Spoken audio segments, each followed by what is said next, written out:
खान, आपका maths tutor. आज की इस वीडियो में हम क्लास 9 सिंटैक्स का यूनिट नंबर 2 की एक्सरसाइज 2.1 का क्वेश्चन नंबर 1 सॉल्व करेंगे। आइए चलते हैं क्वेश्चन नंबर 1 की तरफ। क्वेश्चन नंबर 1 में कह रहा है express each of the following numbers in scientific notation. यानी ये क्वेश्चन में जो वैल्यूज दी गई हैं ये हमें ऑर्डिनरी नोटेशन में दी गई हैं और हमसे कह रहा है कि आप इसको साइंटिफिक नोटेशन में लिखें। आइए देखते हैं क्या तरीक़ाकार है। सबसे पहले हम पार्ट 1 की तरफ चलते हैं। पार्ट 1 में हमारे पास वैल्यू दी है 9700। साइंटिफिक नोटेशन क्यों यूज़ की जाती है? साइंटिफिक नोटेशन जो है वो वैल्यू को रिड्यूस करने के लिए या वैल्यू को छोटा करने के लिए जो है वो इस्तेमाल की जाती है। अब देखिए क्या तरीक़ाकार है। अब सबसे पहले हम देखते हैं कि यहाँ पर डेसिमल किस जगह पर है। इस वैल्यू में जब डेसिमल जो है जहाँ शो नहीं किया जाता तो वहाँ डेसिमल जो है वो जो यूनिट वाला जो पहली वैल्यू है या पहला नंबर है उसके बाद होता है, जिसे हम जाहिर नहीं करते, जिसे हम रिप्रेजेंट नहीं करते। तो अब हमने क्या करना है, सबसे पहला तरीका ये होगा कि हम डेसिमल को मूव करेंगे। डेसिमल को हमने कहाँ मूव करना है?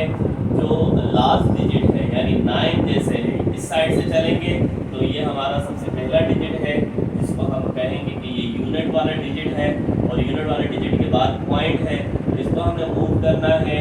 जो लास्ट डिजिट है यानी 9 से पहले मूव करना है। तो अब मैं क्या करता हूँ, 9 पॉइंट जो है डेसिमल जो है हमारा 9 के बाद आ गया। उसके बाद वाली वैल्यू हम इसी तरह से लिखते हैं 700। अब देखिए जब पॉइंट जो है पॉइंट के बाद कोई नंबर हो और नंबर के बाद अगर 0 हो और 0 के बाद कोई और नंबर मौजूद ना हो तो फिर आपको पता है कि ये ज़ीरो जो है ये सिग्निफिकेंट नहीं होते। इसलिए अगर हम ये 0 ना भी लिखें तो फ़र्क नहीं पड़ता। ठीक है, तो ये वैल्यू हमारे पास होगी 9.7। ठीक है, अब हमने क्या करना है, इसे मल्टीप्लाई करना है 10 से और हमने जितने डिजिट पॉइंट को मूव किया यानी पॉइंट को हमने 9 तक लाने के लिए कितने डिजिट मूव किए, देखें 1 2 3 डिजिट मूव किया तो हमने पावर लिख दी +3। तो ये हमारे पास जो है 9700 की साइंटिफिक नोटेशन आ गई। ठीक है, अब हम चलते हैं पार्ट 2 की तरफ। पार्ट 2 में देखेंगे अच्छा जितनी भी वैल्यूज़ 1 से बड़ी हैं उनकी जो साइंटिफिक नोटेशन है उसमें जो 10 की पावर है वो पॉजिटिव आएगी। ठीक है, क्योंकि पॉइंट को जब हम यहाँ मूव कर रहे हैं तो पावर यानी हम पॉइंट को राइट से लेफ्ट मूव कर रहे हैं तो पावर हमेशा क्या आएगी? पॉजिटिव आएगी। या एक आसान सी चीज़ याद रखें कि जब भी वैल्यू 1 से ग्रेटर है तो हमारे पास जो पावर है वो क्या आएगी? पॉजिटिव आएगी। अब चलते हैं दूसरी वैल्यू की तरफ। पार्ट 2 में क्या कह रहा है कि 4980 और फिर मज़ीद 3 0। अब देखें यहाँ भी पॉइंट जो है वो शो नहीं किया गया, रिप्रेजेंट नहीं किया गया। पॉइंट जो है वो हमारा यूनिट डिजिट ये है, इससे पहले मौजूद होगा। अब हमने पॉइंट को कहाँ करना है? जो लास्ट डिजिट है, लास्ट हमारे पास क्या है? 4 से पहले तक जो है हमने पॉइंट को मूव करना है। साइंटिफिक नोटेशन के लिए हमने क्या किया? 4 पॉइंट को 4 के बाद दिया। इसके बाद हमारे देखें 9 है और 8 है। अब इनके बाद जितने भी 0 हैं क्योंकि पॉइंट यहाँ से मूव हो गया यहाँ आ गया, अब इनके बाद यानी 8 के बाद जितने भी 0 आ रहे हैं हमारे पास नॉन सिग्निफिकेंट है, सिग्निफिकेंट नहीं है तो इन्हें लिखने की ज़रूरत नहीं है। अब हम क्या करेंगे? Multiply by 10। 10 की पावर क्या है? अब हमने कैसे 10 की पावर लिखनी मैंने आपको बताया। पॉइंट को आपने यहाँ तक लाने के लिए कितने डिजिट मूव किया वो डिजिट काउंट कर लें। 1 2 3 4 5 6 डिजिट आपने मूव किया तो पावर आपके पास क्या आ जाएगी? 6 आ जाएगी। ठीक है, नंबर 3 पार्ट में चलते हैं। पार्ट 3 में क्या कह रहा है हमें? पार्ट 3 में कह रहा है कि 96 और यानी 96 मिलियन दिया हुआ है। क्या दिया हुआ है?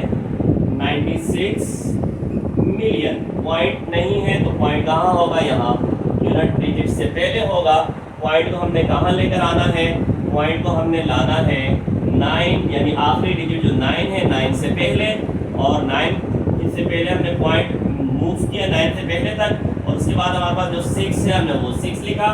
उसके बाद जितने ज़ीरो हैं यानी 6 जो ज़ीरो है इसे लिखने की ज़रूरत नहीं है क्योंकि ये नॉन सिग्निफिकेंट है। मल्टीप्लाई कर देंगे हम इसे 10 से। अब 10 की पावर क्या लिखनी है, हमने देखना है कि हमने पॉइंट को कितने डिजिट मूव करवाया। यहाँ से काउंट करेंगे 1 2 3 4 5 6 7, हमने 7 डिजिट मूव करवाया पॉइंट को यहाँ तक लाने के लिए, तो पावर हमारे पास क्या आ जाएगी 7। उसके बाद चलते हैं पार्ट 4 की तरफ। पार्ट 4 में कह रहा है कि 4169 इसकी साइंटिफिक नोटेशन लिखनी है। पॉइंट यहाँ पर है, आपको पता है यूनिट डिजिट से पहले होता है। अगर पॉइंट रिप्रेजेंट नहीं किया गया तो वो यूनिट डिजिट से पहले होता है। पॉइंट को लास्ट डिजिट से पहले तक मूव करना है। लास्ट डिजिट हमारे पास 4 है, 4 से पहले तक मूव किया। अब 4 पॉइंट के बाद 4 के बाद जो बाकी डिजिट्स हैं वो नॉन ज़ीरो है, तो उन्हें हमने लिखना होगा, यानी 169 पॉइंट को हमने यहाँ मूव किया 4 तक, उसके बाद वाले डिजिट 169 हमने लिख लिए। मल्टीप्लाई करेंगे 10 से। अब 10 की पावर क्या लिखनी है, हम देखेंगे पॉइंट को हमने कितने डिजिट मूव किया, 1 2 3 डिजिट मूव किया, तो हमारे पास पावर क्या आ जाएगी 3। तो ये आ गई साइंटिफिक नोटेशन पार्ट 4 की। पार्ट 5 की तरफ चलते हैं। पार्ट 5 में कह रहा है कि 84,000। अब 84,000 है, साइंटिफिक नोटेशन क्या होगी, पॉइंट यहाँ पर मौजूद है, 8 से पहले लाना है, आपने डिजिट से पहले लाना है। 8 से पहले हम पॉइंट हमने रिप्रेजेंट किया, उसके बाद 4 है, 4 लिखा। 4 के बाद 3 ज़ीरो है जो कि लिखने की ज़रूरत नहीं है क्योंकि नॉन सिग्निफिकेंट है। मल्टीप्लाई करेंगे हम 10 से। 10 की पावर क्या लिखनी है, पॉइंट को देखेंगे कितने डिजिट मूव किया, यहाँ से हमने काउंट किया 1 2 3 4 डिजिट मूव करने के बाद हम पॉइंट यहाँ पर आया है 8 से पहले, तो 10 की पावर हम क्या लिख देंगे 4। पार्ट 6 की तरफ चलते हैं। पार्ट 6 में क्या कह रहा है, पार्ट 6 में कह रहा है 0.718। अब यहाँ देखेंगे ये वैल्यू 1 से छोटी है, यानी 0.71 यानी 1 से छोटी है। तो अब आपने इस चीज़ का ख्याल रखना होगा कि 10 की पावर जो हमारे पास आएगी वो नेगेटिव आएगी।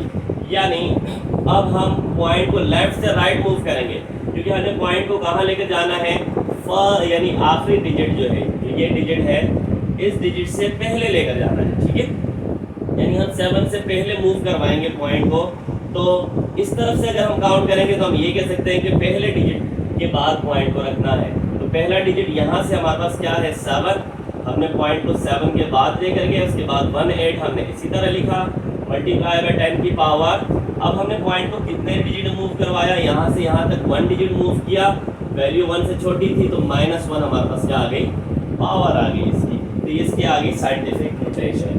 तो अब हम चलते हैं पार्ट 7 की तरफ। पार्ट 7 में क्या कह रहा है, पार्ट 7 में कह रहा है कि 0.00643, ये भी वैल्यू 1 से छोटी है। आपके जहन में फ़ौरन आ जाना चाहिए कि हमारे पास जो 10 की पावर आएगी वो माइनस में आएगी। तो फर्स्ट डिजिट जो हमारे पास यहाँ आ रहा है, इस साइड से अगर काउंट करेंगे तो फर्स्ट डिजिट आएगा, फर्स्ट डिजिट हमारे पास आ रहा है 6।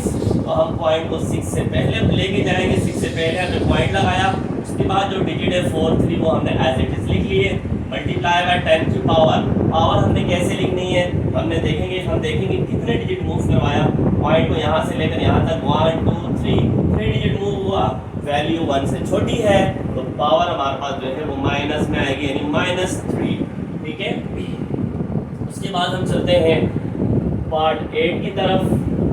पार्ट 8 में क्या कह रहा है, 0.0074, ये भी वैल्यू हमारे पास 1 से छोटी है, तो हमारे पास 10 की पावर क्या आएगी, माइनस में आएगी।